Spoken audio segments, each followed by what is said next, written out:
What Work Is by Philip Levine.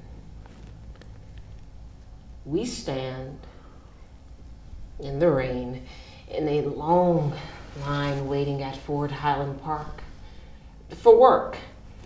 You know what work is. If you're old enough to read this, you know what work is, although you may not do it. Forget you. This is about waiting, shifting from one foot to another, feeling the light rain falling like mist into your hair, blurring your vision until you think you see your own brother ahead of you, maybe 10 places. You rub your glasses with your fingers and, of course, it's someone else's brother, narrower across the shoulders than yours, but with the same sad slouch. The grin that does not hide the stubbornness, the sad refusal to give in to rain, to the hours of wasted waiting, to the knowledge that somewhere ahead a man is waiting who will say, no, we're not hiring today, for any reason he wants. You love your brother. Now suddenly you can hardly stand the love flooding you for your brother who's not beside you or behind or ahead because he's home, trying to sleep off a miserable night shift at Cadillac so he can get up before noon to study his German. Works 8 hours a night so he can sing Wagner, the opera you hate most. The worst music ever invented. How long has it been since you told him you loved him? Held his wide shoulders, opened your eyes wide and said those words and maybe kissed his cheek. You've never done something so simple, so obvious, not because you're too young or too dumb, not because you're jealous or even mean or incapable of crying in the presence of another man, no. Just because you don't know what work is. Why did you choose that poem? I chose this poem because it spoke to the voiceless worker, and that's one of the things that I really I just felt a connection to, because I know how it feels, just to be standing in line and, waiting all day, for something to happen. You're waiting for something better for yourself, but then it's just like at the end of the day, you still have to feed your family. So, it's kind of like that irony in there, and I just felt a big connection because it's something that I wanted to say. How did you find the poem? Well, after marvelous searching on the Poetry Out Loud website, my coach, Mr. Ken Belinsky, he brought it to me and he was just like, Kristen, here's the poem and, read over it, tell me what you think about it. And I read over it and I was just like, this is amazing. Like whatever man thought of this is awesome. Has my poem led you to other poems? Yes. Especially Miss Natasha Trethewey, who is, the new Poet Laureate of the United States. It's just introduced me to the whole world of poetry. I was already into poetry, but, I just feel that with this poem, I can, have a bigger say. And like with Natasha's poem, it has something. Natasha's poem, Pilgrimage, I just feel like, it's just so hard to explain because I just want to say so much, and your poem speaks for itself. Yeah. So. Well, thank you. I feel honored that that young people are being urged and aided to find, American poetry that is meaningful to them, that enlarges the way they look at the world. It in some ways redefines who they are, what they want to do. Do you now, having sort of saturated yourself in poetry, do you want to write poetry? I have always wanted to write poetry, but I don't think I honestly, it just wasn't for me. I think I have a greater power to recite it and to get the word out there instead of just, I just want to be a voice for the poet, because sometimes, not all the times, poets get to, just go around and pass out books of their poems, but, students like me, young students, they can go out into the community and be like, look, y'all got to hear this poem. And then that's how you get the word, spread about this wonderful poem. When you were in high school, did you share the poems you discovered with your classmates? Oh, of course. I would walk up and down the hallway just saying poems. I would be in my coach's room all day, who was Mrs. Stacy Howell. And my mom, she hears it constantly. She probably can recite the whole poem to you that I just recited, because she probably knows it as many times as I've walked around the house saying, what work is? So I just think it's just awesome that, people my age really find an interest in, something just so great. It's interesting that you say this about the house, because my wife, who's been with me 50-some, we've been married 56 or 7 years, I've lost count. Oftentimes, we use poems when we converse. We'll make a reference to something, and I'll make a reference to see if she's hip to what I'm talking about. And she'll come back and recite the next line. Nice. And then I'll say, okay, honey. So it's that telepathic communication. Yeah. She says, she'll say things like, you don't have to test me, Phil. I've been with you 50-some years. But it isn't just my poetry. We read, poetry in English, and for many years we read poetry in Spanish. We lived in Spain a couple of years. And I was fortunate to find a woman who honored my poetry and honored the idea that I would want to become a poet. And in fact, in the first couple of years of our marriage, she supported me. Nice. And it wasn't until we had children and she saw how weak I was with them and realized if these kids are going to amount to anything, they got to have a mother's love there all the time. So then I went to work. I had started publishing, so I was able to get a job teaching writing and teaching literature and made a life out of it. So although the poem you recited does reflect a period in my life that went from, 15, 16, to 26, because I grew up during World War II, and there were jobs for everyone, everyone, because so many men had been gone off to war, and so naturally, and I came from a working class family, so we all had to kick in, and my father died when I was a kid, so we all had this sense that we were going to, we had to contribute.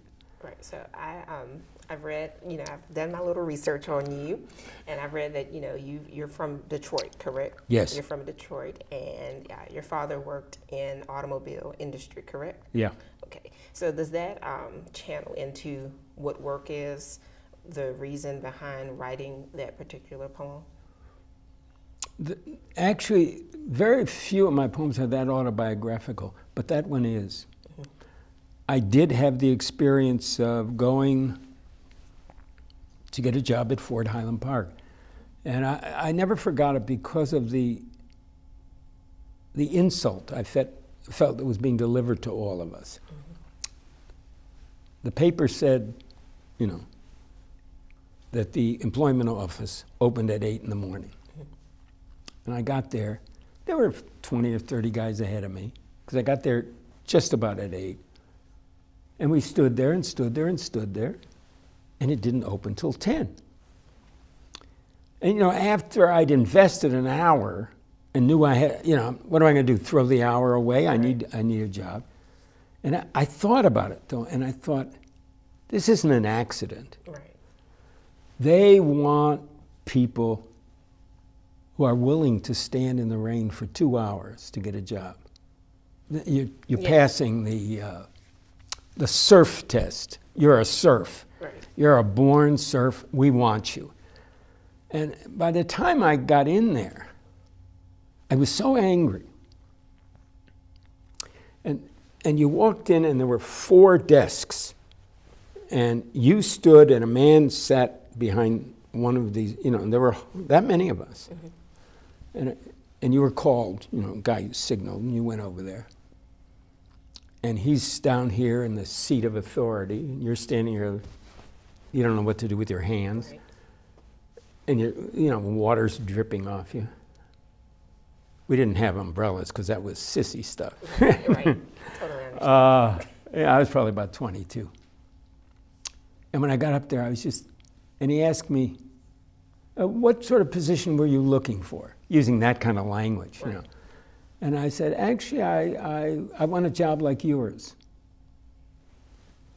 He looked at me.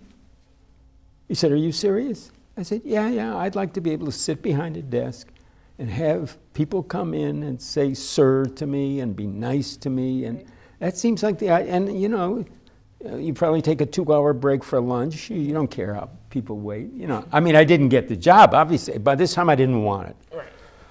And instead, I went to Chevy, where I got the same treatment. But I couldn't resist being a fat mouth. As many people can tell you, including my dear friend Rob Casper, who runs this office, I can't resist saying sir, anything. You know, I just don't have a censor there. Right. Yeah. Just totally understand. Yeah, so when I wrote that poem, that came to me. And also, there was another thing that happened. When I wrote that poem, my twin brother, I'm a twin, an identical twin. My twin brother had gotten married. And I don't know, it wasn't a harmonious marriage. And his wife wasn't nuts about me. And so I wasn't seeing that much of him. And I would see him in other men's faces. Right. And I would read that thing of, I think it's my brother. That happened to me over and over. And a few times I even said to Eddie, and guy'd look, no. And I finally told him about this, and he said, the same thing happens to me. I'll say, Phil. And I thought, oh, you know, we were so inseparable for about 18 years, and then we went our separate ways. And I don't know, just that day I was thinking about him. What sponsored the poem, this is nuts. I was watching television, I think it was that Sunday show, 60 Minutes. And they did a program about a father and son, who beat a man to death. The man was Chinese. It was in Detroit. And he was in a restaurant. And they thought he was Japanese. And the son had lost his job in a factory. And they were blaming the Japanese auto industry. And they beat him to death. And I was just so enraged by this, and so disappointed in my city and in my country as well. Shamed that people that I grew up with would behave this way. I mean, it was just, well. The poem, however, I think, is kind of saved by the brother. You know, there's the anger in the beginning, but there's real love, you know. My brother, you know, has meant so much to me, and we're still around, both at 84. He became a painter, and I both became in the art world. Oh yeah, yeah, and so it's been wonderful. It's been a great life for me. Well, that's good. I really just think that this poem just shows how, you know, over time you lose touch, but at the same time, at heart, you know you still love your brother, without a doubt. And it's just that this poem really just conveys, you know, how long, like when you said, when you wrote, how long has it been since you told him you loved him? Yeah. And that really like spoke to me about, you know, how long has it been since, you know, you told your mom you loved her, or how long has it been since you told your dad, your friends, or, you know, your teacher even, you know? Yes. So it's just, when you think about how long has it been since you've done this, then you start to say, wait, no, I need to go do this right now, because you never know what could happen to that person. It's right, especially if you're 84. Well, this has been wonderful. It's been wonderful. I want to congratulate you for what you've given me, and I hope I hear wonderful things from you in the future. Thank you. I just want to congratulate you of what you've given me. You've given the Poetry Foundation, me personally, just a voice, and the reason why, what am I trying to say? That when you write poems like this, and when you write good works and different things like this, you give kids like me a stance, a place where we can just take charge and say, okay, this is what's going on in the world. Instead of just getting on, TV and just blabbing our mouths, let's twist this around a little bit, and let's interpret it into a poem and do things like that. So I'm just really excited, and I'm very honored to meet you. Well, to be speaking meaningfully to people your age is what you dream about when you give your life to writing. So thank you so much. Thank you.